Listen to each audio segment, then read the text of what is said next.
நான் உங்க நாகராஜ். நேத்து தன்னோட உடம்புக்குள்ள பேய்களை இறங்க வைத்தும் மனித எலும்புகளை தின்றும் பூஜை செய்த அதே சாமியார் உயிருள்ள ஒரு நாகப்பாம்பை வச்சு பயங்கரமான பூஜை செய்யறாரு. மிரள வைக்கும் நாகப்பாம்பு பூஜையின் நேரடி காட்சிகளை தான் இன்னைக்கு நீங்க பார்க்கவிருக்கீங்க. ஜனார்த்தனன் சாமியார் அனுப்பின வீடியோவை ஓபன் பண்ணி பார்க்கும்போது அதுல உயிருள்ள பாம்புக்கு அபிஷேகம் பண்ற மாதிரியான வீடியோ இருந்தது. சீரும் நாகப்பாம்பை வசியம் செய்து வைத்திருக்கும் சாமியார். நாகருக்கு எல்லாரும் வந்து சிலைக்கு தான் அபிஷேகம் பண்ணுவாங்க. நாங்கள் நெசமான நாகமாவே வசியம் பண்ணி வச்சிருக்கோம். உயிருள்ள பாம்பிற்கு அபிஷேகம், மிரள வைக்கும் அதிரடி காட்சிகள். இன்னைக்கு நான் மதுரை முனிசாலையில இருக்கிற ஜனார்த்தனன் சாமியார் வீட்டுல தான் இருக்கேன். நேத்தைக்கு நம்ம 3வது கண் நிகழ்ச்சியில வந்த எபிசோட பார்த்துட்டு நிறைய பேர் போன் மூலமாவும் 3வது கண் Facebook மூலமாவும் பாராட்டி இருந்தீங்க. உங்க எல்லாருக்கும் நன்றி. நேத்தைக்கு எபிசோட்ல பார்த்த பலரும் ஒரு பிராமணர் எப்படி மனித எலும்புகளை சாப்பிட்டு பூஜைகளை செய்யறாருன்னு கேட்டிருந்தாங்க. அவர்கிட்ட இதை கேட்டப்போ அதை நான் சாப்பிடல, தன்னோட உடம்புல புகுந்த துர்தேவதைகள் தான் சாப்பிட்டதா சொல்லியிருந்தாரு. இன்னைக்கு ஜனார்த்தனன் சாமியார் ஒரு ஹோமத்தை வீட்டிலேயே நடத்திக்கிட்டு இருந்தாரு. இந்த ஹோமத்துல கலந்துக்க வெளியூர்கள்ல இருந்தெல்லாம் நிறைய பேர் வந்திருந்தாங்க. நானும் இந்த ஹோமத்துல இப்ப கலந்துக்க இருக்கேன். இந்த ஹோமத்துல கலந்துக்க வந்தவங்க கிட்ட பேசும்போதுதான் ஜனார்த்தனன் சாமியார் நள்ளிரவு சுடுகாட்டுல செய்யற பூஜையை விட பயங்கரமான இன்னொரு பூஜையும் செய்யறாருன்னு எனக்கு தெரிஞ்சது. நாகதோஷம் உள்ளவங்களுக்கு ஜனார்த்தனன் சாமியார் ஒரு உயிருள்ள நாகப்பாம்புக்கு மஞ்சள் தண்ணில அபிஷேகம் செய்து நாகதோஷத்தை நிவர்த்தி செஞ்சு வைக்கிறாரு. இதை கேட்டதும் தான் எனக்கு பயங்கர ஷாக்கிங்கா இருந்தது. ஆனா அதை பத்தி எல்லாம் ஜனார்த்தனன் சாமியார் இது வரைக்கும் என்கிட்ட எதுவுமே சொல்லல. நான் இதை கேள்விப்பட்டதும் தான் அதை பத்தி ஜனார்த்தனன் சாமியார் கிட்ட விசாரிச்சேன். ரொம்பவே தயக்கத்தோட அப்படி ஒரு பூஜை செய்யறதா ஒத்துக்கிட்டாரு. நாகதோஷத்துக்கு ஒரு சில அது 2006 ஒரு சர்ப்பம் கிடைச்சதுன்னு சொன்னேன்னா இல்லையா, அந்த சர்ப்பத்தை வச்சு என்ன செய்வேன்னா, நான் ஒரு அவுட்டரில் போய் மந்திரங்கள் சொல்லுவேன். அந்த சர்ப்பம் காலடியில் வந்து நின்றோம். அதை ஒரு மஞ்சள் பையில் எடுத்துகிட்டு வந்துடுவேன். அது போகாது, வெறும் மஞ்சள் பை தான். அதனால் ஓட்டை போட்டு போனால் போக முடியும், போகாது. ஏன்னா பாம்பாட்டி கூடையை நெருக்கமாக வச்சுருப்பாங்க. நான் வெறும் மஞ்சள் பையில் தான் கொண்டு வருவேன்.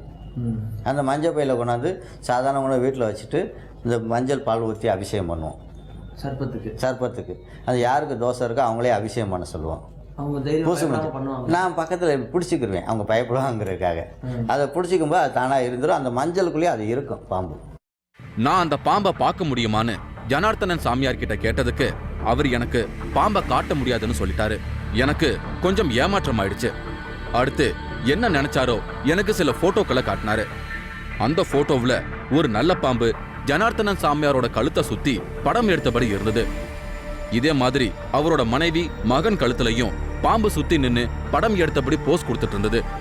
எனக்கு இந்த போட்டோவை எல்லாம் பார்த்ததும் இவர் ஒரிஜினல் பாம்பை காட்டாம வெறும் போட்டோவை மட்டுமே காட்டுறாரு, இது ஏதோ செட்டப்பான விஷயமா இருக்கும்னு தான் எனக்கு தோணுச்சு.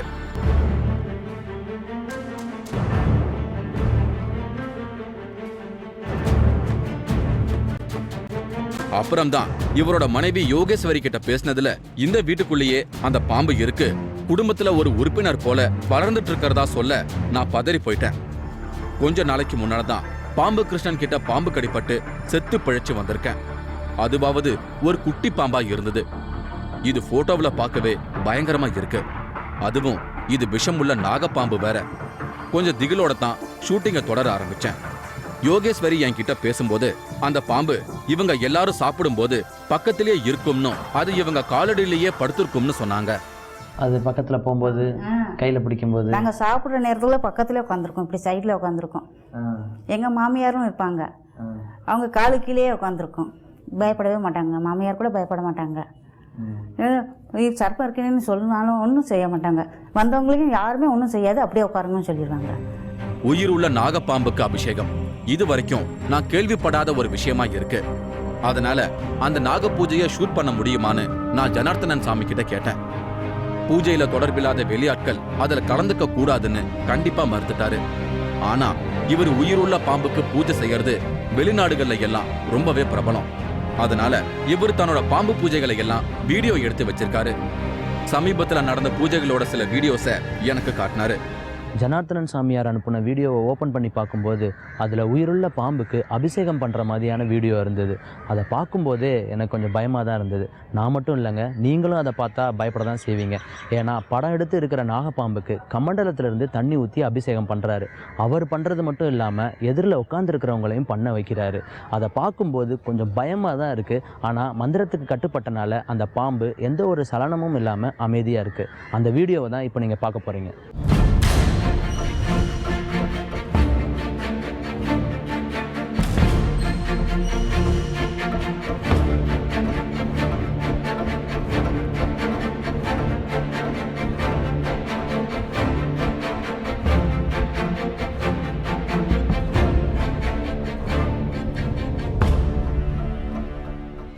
ஜனார்த்தனன் சாமியார் உயிருள்ள பாம்புக்கு பூஜை செய்யும் இந்த காட்சிகளை யார் பார்த்தாலும் மிரண்டுதான் போவாங்க.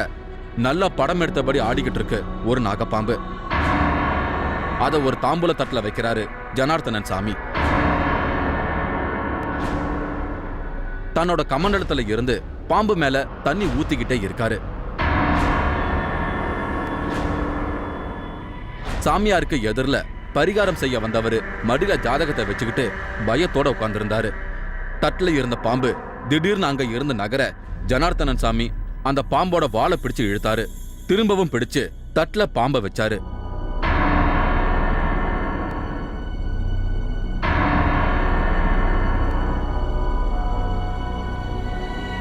பரிகாரம் செய்ய வந்தவர்கிட்ட ஒரு வலம்புரி சங்க கொடுத்து அதுல மஞ்சள் தண்ணியை எடுத்து பாம்பு மேல ஊத்தி அபிஷேகம் செய்ய சொன்னாரு. அவரும் சாமியார் சொன்ன மாதிரியே அந்த பாம்பு மேல மஞ்சள் தண்ணியை ஊத்தி அபிஷேகம் செய்ய தொடங்கினாரு.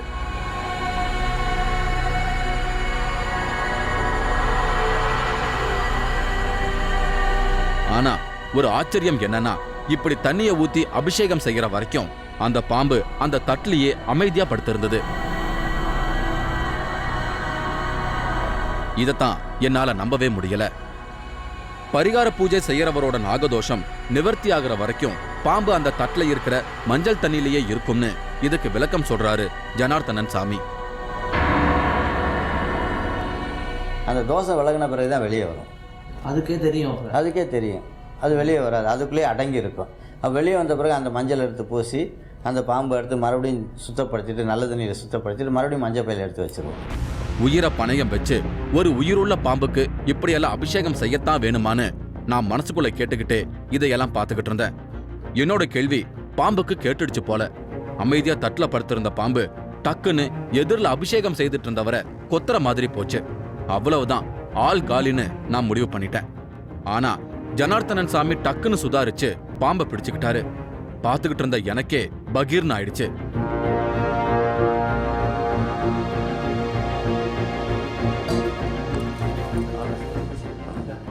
தோசை நிவர்த்தி பண்ணுறதுக்காக வேறு ஒன்றும் தோசை நிவர்த்தி பண்ணுறது அவ்வளோதான். எதிரில் இருந்தவர் முகத்துல உயிர் பயத்தை தெளிவா பார்க்க முடிஞ்சுது. எப்பவுமே பயபக்தியோட பூஜைகளை செய்யணும்னு சொல்லுவாங்க. ஆனா இந்த பூஜைய பயத்தோடவே தான் செய்ய முடியும். இதுல அபிஷேகம் முடிஞ்சதும் பாம்புக்கு கற்பூர ஆரத்தி வேற காட்ட சொல்றாரு ஜனார்த்தனன் சாமி. வெளியே வர்ற வரையே இருக்கணும், அப்படியே காட்டிக்கிட்டே இருக்கு. கடைசியா பாம்பை தொட்டு கும்பிடணுங்கிறது தான் இந்த பூஜையோட ஃபைனல் டச். இந்த ராகுங்கிறது என்னன்னீங்கன்னா பிதாமகன் தகப்பன் வழி பாட்டன்கள் செஞ்ச பாவ தோஷங்கள் நம்மளுக்கு வந்து சேரும். அது எதுக்காக கேட்டிங்கன்னா அவங்க சேர்த்து வச்ச சொத்து நமக்கு எப்படி வந்து சேருதோ அதே போல் பாவங்களும் நமக்கு வந்து சேரும். அது வந்து இவங்க மூலியமாக தான் நிவர்த்தி பண்ணணும். இவங்க வந்து விஷம் உள்ளவங்க. அப்போ இந்த விஷம் உள்ளவங்கன்னா கெட்டது தான் விஷமாக வருது. நல்லது நல்ல பாம்புன்னு எதுக்கு சொல்கிறோம்னா அவங்க நல்லதும் செய்வாங்க. இப்போ தகப்பன் வழி பாட்டன் நம்ம கெட்டது செய்ய மாட்டாங்களா இல்லையா? நம்ம அவங்களுக்கு பாவம் பண்ணியிருக்கோம்னா என்ன ஆகும்? அந்த வாரிசு அவங்க தான் பிறப்பாங்க. ரினியூவல் ஆகி போயிடும். அப்போ அவங்க செஞ்ச பாவங்கள் இந்த பிறவியில் இந்த ரூபத்தில் தீர்த்துக்கணும்.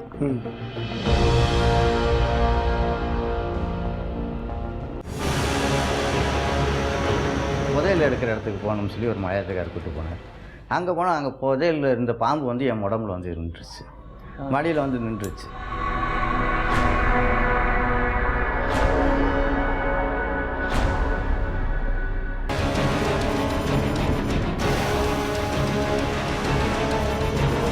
ஆச்சி மசாலா வழங்கும் மூன்றாவது கண் powered by Twin Birds legging. இடைவேளைக்கு பின் தொடரும்.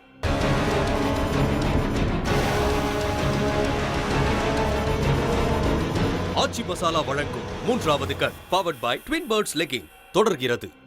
மதுரையில இருக்கிற ஒரு சாமியார் உயிருள்ள பாம்பை வச்சு செய்யும் பூஜைகளை தான் இப்ப நான் பாத்துக்கிட்டு இருக்கேன்.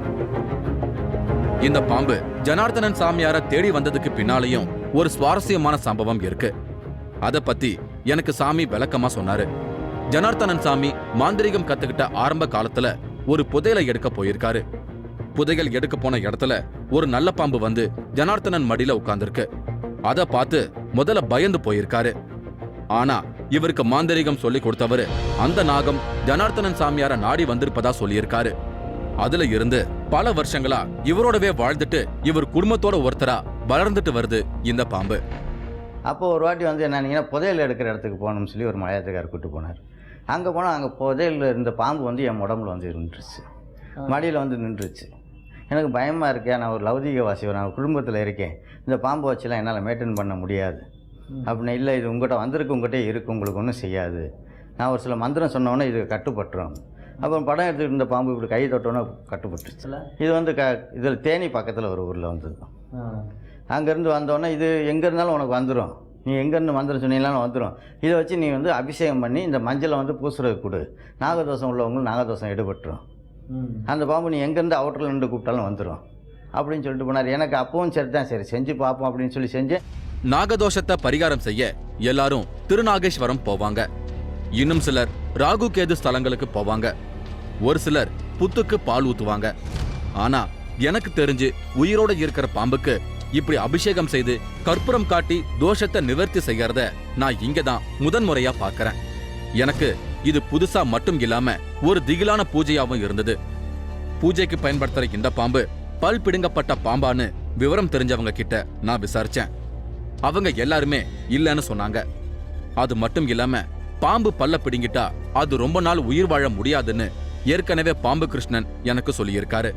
பல வருஷங்களா வீட்டிலேயே இப்படி ஒரு நல்ல பாம்பை ஜனார்த்தனன் சாமி வசியம் செய்து வச்சு வளர்த்துட்டு வரது ரொம்பவே ஆச்சரியமான ஒரு விஷயமா எனக்கு தோணுச்சு. ஒருவேளை ஜனார்த்தனன் சாமியார் இந்த பாம்பை ட்ரெயின் பண்ணி வச்சிருக்காரோன்னு கூட எனக்கு சந்தேகம் வந்தது. ஆனா பாம்பட்டியால கூட இந்த அளவுக்கு ட்ரெயின் பண்ண முடியுமான்னு எனக்கு தெரியல. ஏன்னா பாம்பு கிருஷ்ணனை நான் மீட் பண்ண சமயத்துல என் கண் எதிரிலேயே அவரை பாம்பு கடிச்சது, அவரோட குழந்தைகளையும் அது கடிச்சது. ஆனா இது வரைக்கும் ஜனார்த்தனன் சாமியோட வீட்டுல பாம்பால யாருக்கும் எந்த அசம்பாவிதமும் நடக்கல. இதுவே எனக்கு ஒரு பிரமிப்பான விஷயமா தான் இருந்தது. ஜனார்த்தனன் சாமி சில மந்திரங்களால இந்த பாம்பை வசியப்படுத்தி வச்சிருக்காரு.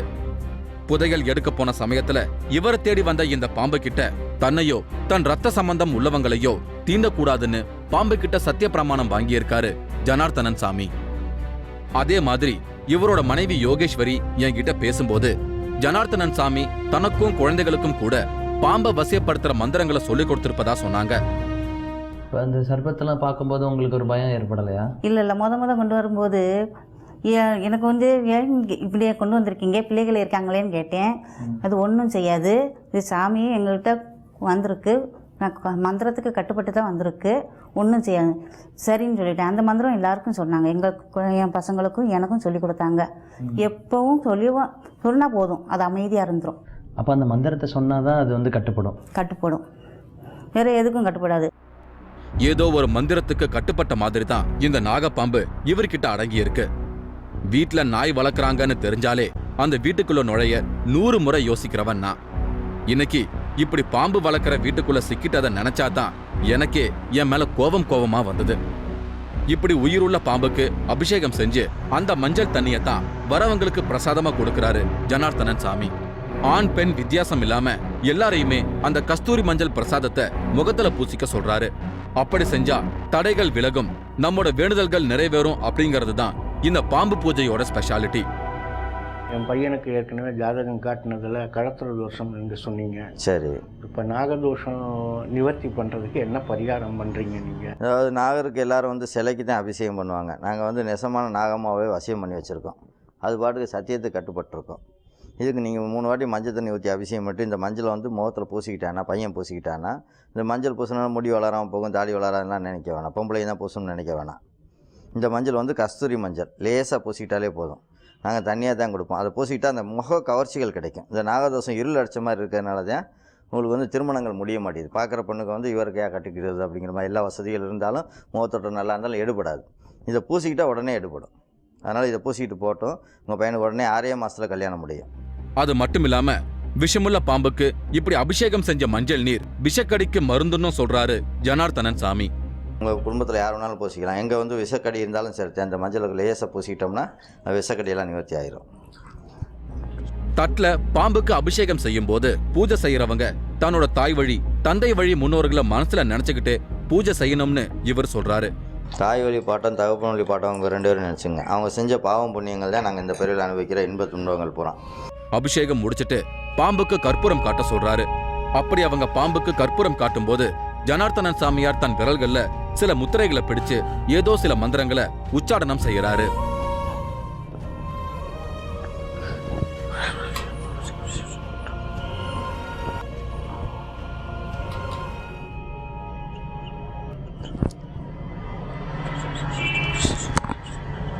இவங்க ராமலட்சுமி தன்னோட அக்கா மகளோட நாகதோஷத்துக்கு பரிகாரம் செய்யத்தான் முதல்ல இங்க வந்திருக்காங்க. இங்க வந்து பாம்புக்கு அபிஷேகம் செஞ்சதுமே அவங்களுக்கு திருமணமாகி சந்தோஷமா இருக்கிறதா சொல்றாங்க ராமலட்சுமி. என்னுடைய பெரியம்மாவுடைய பொண்ணு ஒருத்தங்க இருக்காங்க. அவங்களுக்கு வந்து ரொம்ப நாளாகவே கல்யாணம் வந்து தடைபட்டுக்கிட்டே போயிட்டே இருந்துச்சு.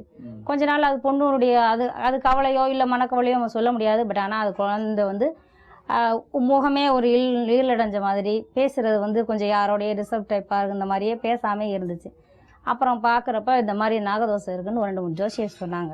அப்போ தான் சாரை பற்றி எங்கள் வீட்டுக்கார் மூலியமாக இன்னொரு நண்பர் மூலியமாக சாரை பற்றி சொன்னாங்க. அகஸ்தியர் சித்தர்னு ஒருத்தர் இருக்காரு. அங்கே போன பிறகு அவர் பூஜை மந்திரம்லாம் சொல்லும்போது நாங்கள் ஆச்சரியப்படலை, சரி எப்போதும் நடக்கிறதானு. அப்போ வந்து திடீர்னு அந்த பாம்புன்னு சொல்லுவோம்ல, அது வந்துருச்சு.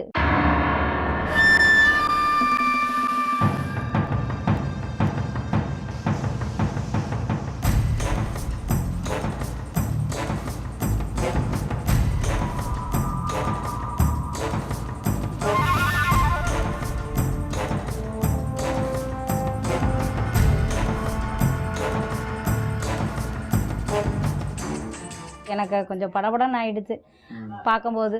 அப்போ அவர் பயப்படாதீங்க, நாங்கள்லாம் இருக்கோம், இது எங்கள் குடும்ப உறுப்பினர் மாதிரி அப்படின்னு சொன்னப்போ எனக்கு உண்மையுமே பேச முடியல. சரி, அப்புறமாட்டு அவங்களே பிடிச்சிக்கிட்டாங்க, பயப்படவும் நாங்கள். அப்புறம் அவங்களே எங்கள் முன்னாடியே அந்த தண்ணி ஊற்றுறது, மஞ்சள் தண்ணி ஊற்றுறது, பால் ஊற்றுறது இதெல்லாம் செஞ்சாங்க. எங்களுக்கு ஒன்றும் புரிபடலை. எனக்கு அப்போல்லாம் பாம்புக்கு பயமாக இருந்துச்சா, பார்த்துட்டு பேசாமல் இருந்துட்டோம். தண்ணி அந்த பால் இதெல்லாம் அபிஷேகத்தை வந்து எங்கிட்ட கொடுத்தாங்க. அதை கொண்டுட்டு வந்து நாங்கள் எங்கள் பொண்ணுக்கு எங்கள் வீட்டில் நாங்களும் யூஸ் பண்ணிக்க சொன்னாங்க. யூஸ் பண்ணிட்டோம். அதுக்கு பிறகு பொண்ணு கொஞ்சம் முகம் தெளிச்சியாக ஒரு நல்லபடியாக பேசுறதுக்கு இருந்துச்சு. அப்புறம் அப்படியே படிப்படியாக அலைன்ஸ் பார்க்க ஆரம்பித்தோம். ஒத்து வந்துச்சு, முடிச்சுட்டோம். இப்போ நல்லா இருக்கு அந்த பொண்ணு. பொள்ளாச்சியில் கட்டி கொடுத்துருக்கோம். கல்யாணம் ஆகி குழந்தையும் இருக்குது. இப்போ பாம்புக்கு பூஜை செய்துகிட்டு இருக்கும்போது ராமலட்சுமிக்கும் ஒரு ஷாக்கிங் எக்ஸ்பீரியன்ஸ் நடந்திருக்கு. அபிஷேகம் செய்துட்டு இருக்கிறவங்கள நோக்கி திடீர்னு கொத்துற மாதிரி சீறிட்டு போயிருக்கு பாம்பு. இவங்களால நகரவும் முடியல. அப்படியே ஒரு நிமிஷம் ஹார்ட்டே நின்னு போயிருக்கு. ஆனா ஒரு வழியா சமாளிச்சுக்கிட்டாங்க ராமலட்சுமி. நாகம் வர்றது இதெல்லாம் பார்க்கும்போது உங்களுக்கு எப்படி இருந்துச்சு? எங்களுக்கு உண்மையிலேயே நான் பயமாக இருந்துச்சு. எனக்கெல்லாம் நம்ம எப்படி நம்ம பிள்ளைங்களை கூப்பிட்டா அது வரும் பேசும் அப்படின்ற மாதிரி அது வந்துச்சு. அவங்க பிடிச்சிக்கிட்டாங்க. அது பண்ணல, ஒன்றும் செய்யலை. அவர் பிடிச்சிக்கிட்டாங்கல்ல, அது பேசாம தான் இருந்துச்சு. எங்களுக்கு தான் ஒன்றும் படபடன்னு இருந்துச்சு. எதுவுமே என்னால் பேச முடியல. இப்போ கேட்டாலும் எனக்கு கொஞ்சம் பதட்டமாக இருக்கு.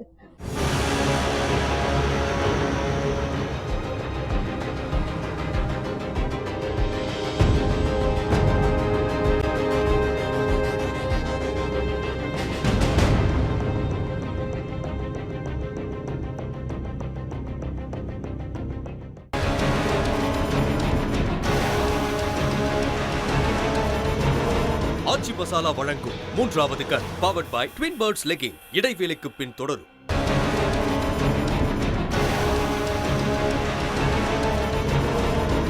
ஆச்சி மசாலா வழங்கும் 3வது கண் powered by Twin Birds legging தொடர்கிறது.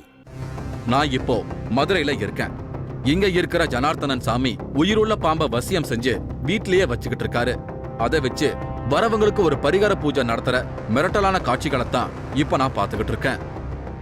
பரிகார பூஜை செய்யறவங்களை நோக்கி சீரிட்டு கொத்துற மாதிரி பாம்பு போகும்போது ஜனார்த்தனன் சாமி ரொம்ப கூலா அது உங்களை ஆசீர்வதிக்க வருதுன்னு சொல்றதுதான் எனக்கு கொஞ்சம் பகீர்னு இருந்தது. ஆசீர்வாதம் பண்ண தான் வருது. சரி, நீங்கள் எதிர்த்து ஆசீர்வதிக்கத்தான் வருது, வேற ஒன்றும்.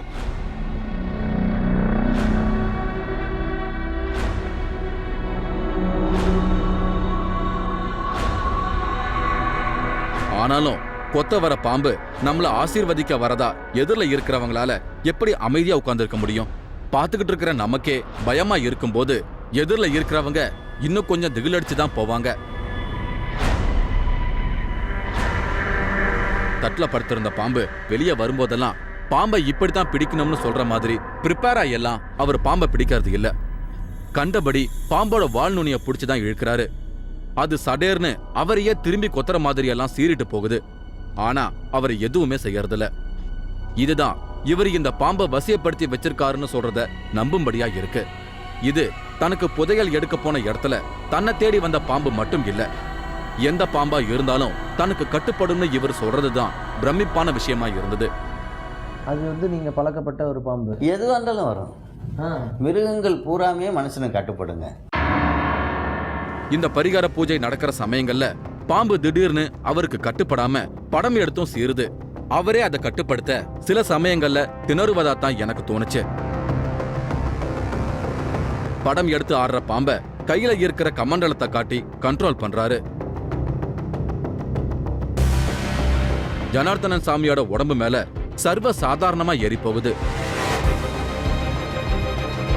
ஏதோ காட்டு புதருக்குள்ள போற மாதிரி அவரோட தாடிக்குள்ள பாம்பு போறதையெல்லாம் பார்த்துட்டு இருந்தப்பவே எனக்குள்ள நடுக்கம் வர தொடங்கிடுச்சு.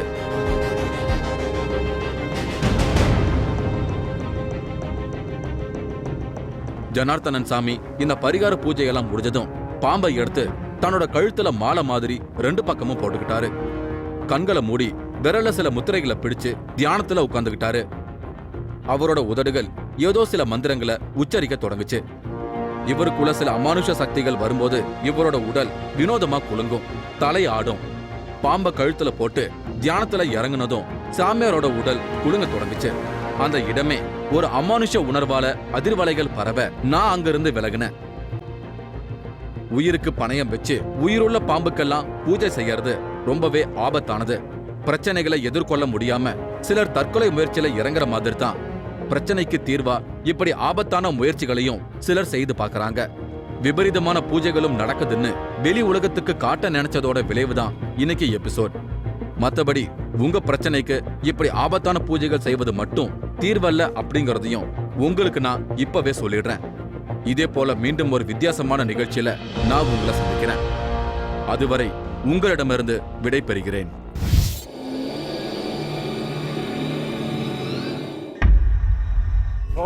பயமா இருக்கு. விபத்தை ஏற்படுத்தும் ஆந்திரா பேய் வீடு. பயந்து கூப்பிடுங்க, வாங்கலாம் வாங்கலாம் கூப்பிடுங்க. 3வது கண் ஷூட்டிங் நடந்து கொண்டிருந்த போதே விபத்து நடந்த பயங்கரம். ஐயோ,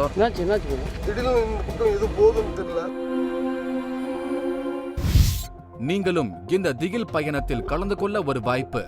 3வது கண் டிவி ஷோ என்ற Facebook பக்கத்தில் எங்களோடு இணைந்திடுங்கள். உங்களது அமானுஷ்ய அனுபவங்களை பதிவு செய்து இந்த நிகழ்ச்சியில் பங்கு பெறும் வாய்ப்பை பெறுங்கள்.